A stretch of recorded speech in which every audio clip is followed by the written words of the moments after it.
Hello, welcome to my kitchen.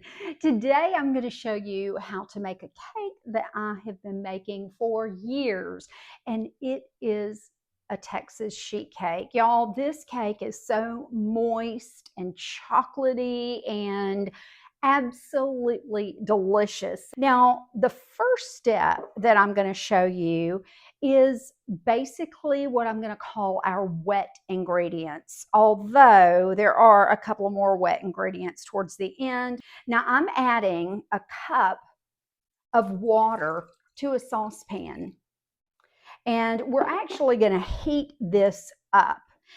Heating chocolate gives it so much more flavor.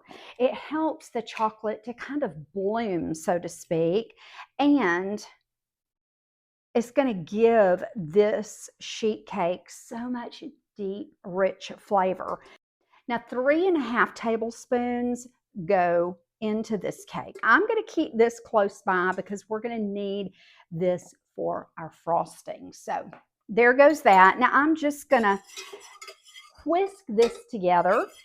Oh, there we go. Now I'm going to add a stick of salted butter. And I'm going to save this wrapper because we're going to use this with our sheet pan. And next, 1/2 cup of Crisco. And you heard me right. This is an old school recipe, and there's some things that you don't mess with. Texas is one of them. One of the things you'll see first when you drive into the state of Texas is don't mess with Texas.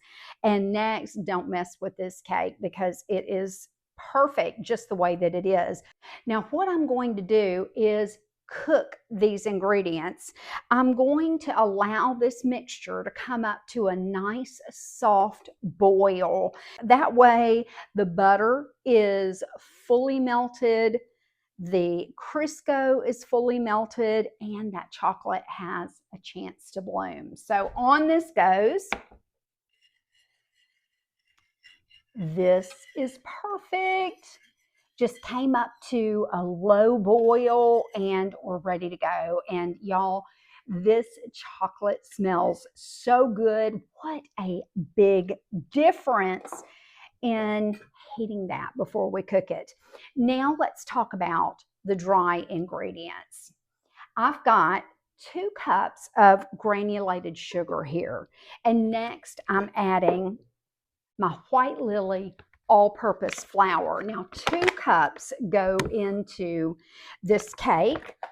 Seems like the base of so many good cakes are 2 cups of flour and 2 cups of sugar. Another ingredient we're going to add is a teaspoon of baking soda. And now I'm just going to whisk this. There we go. That looks great. Now I said we had a couple of more wet ingredients to go into this recipe, and I'm adding 2 eggs. I'm just going to whisk these just so they're a little bit easier to blend. We're not using a mixer with this cake.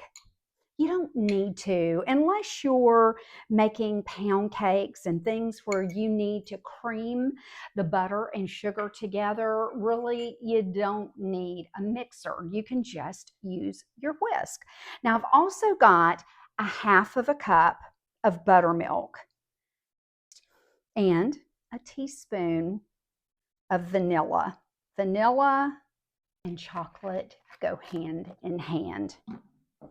All right, now for these ingredients. Now, if you feel that your chocolate mixture is still scalding hot, give it a few minutes before you add it.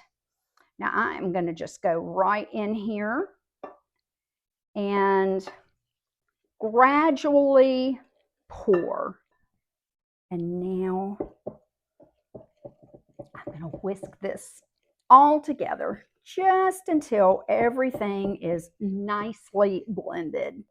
Perfect. Now, it's called sheet cake for a reason. I have 1/2 of a sheet cake pan, The full measurements along with the recipe is in the description.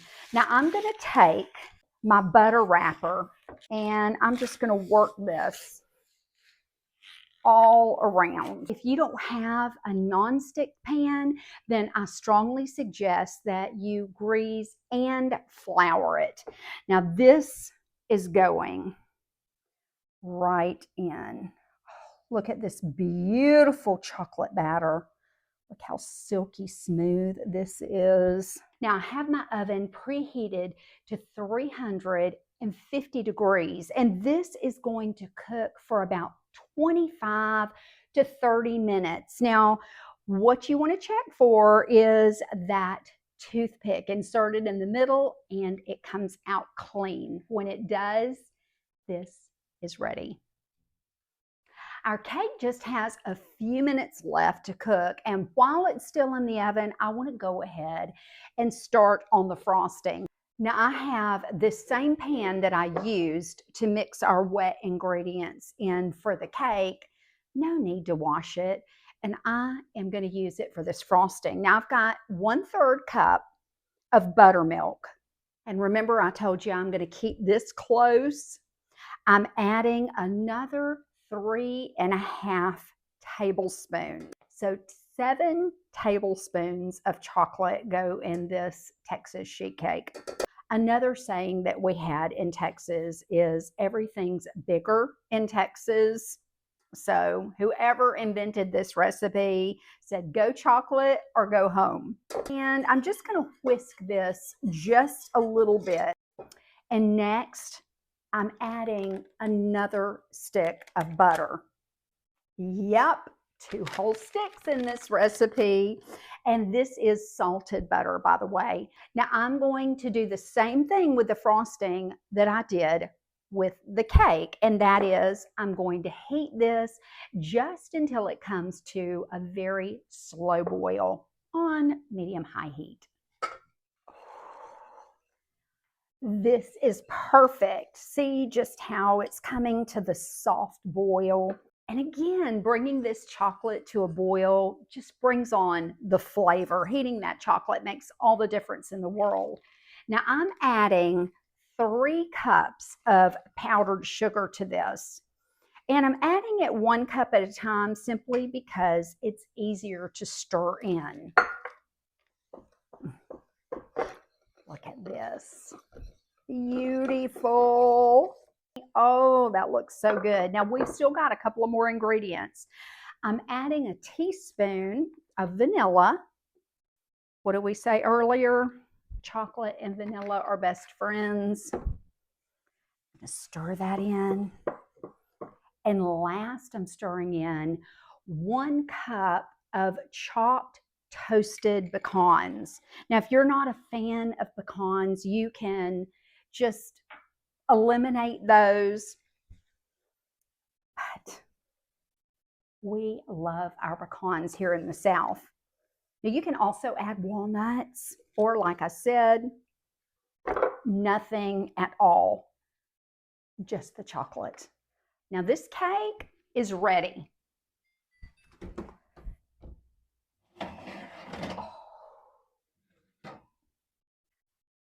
This is perfect. And this cooked right at 25 minutes.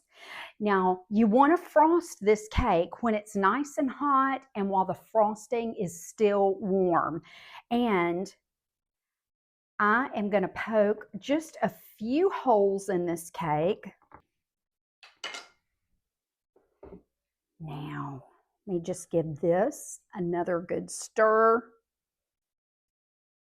And on it goes.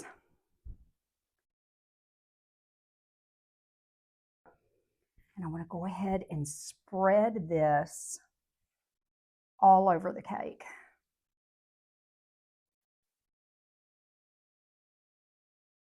All right. Now all we do is weight, which happens to be the most challenging part of all. We don't want to cut into this cake while it's steaming hot. We want to give everything a chance to set up, and just the frosting get a little bit hard. So I would say maybe 30, 45 minutes for this, and then we'll cut into it. Mm. That is definitely going to be the hardest part about making this cake. Well, my cake is finished, and I can't tell you how excited I am about having a taste of this. Oh, look at how beautifully moist this cake is.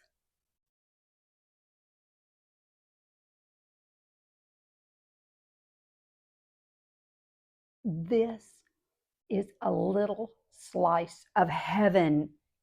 The cake is so moist. It's so chocolatey. The flavor just shines through. The frosting is rich and delicious and not too much. It's just the perfect amount, and little bits of it got down into the cake. Now, if you don't have a sheet pan, you can always make this cake in a 9 by 13-inch baking pan. You'll just have to adjust the cook time on it. Thanks so much for watching today. You truly are a blessing to me. Will you do me a favor? Will you like, comment, and share this video? And make sure, if you're not already, subscribed to my page and channel. All right, y'all. Now I'm going to go enjoy the rest of this cake. I'll see you next time.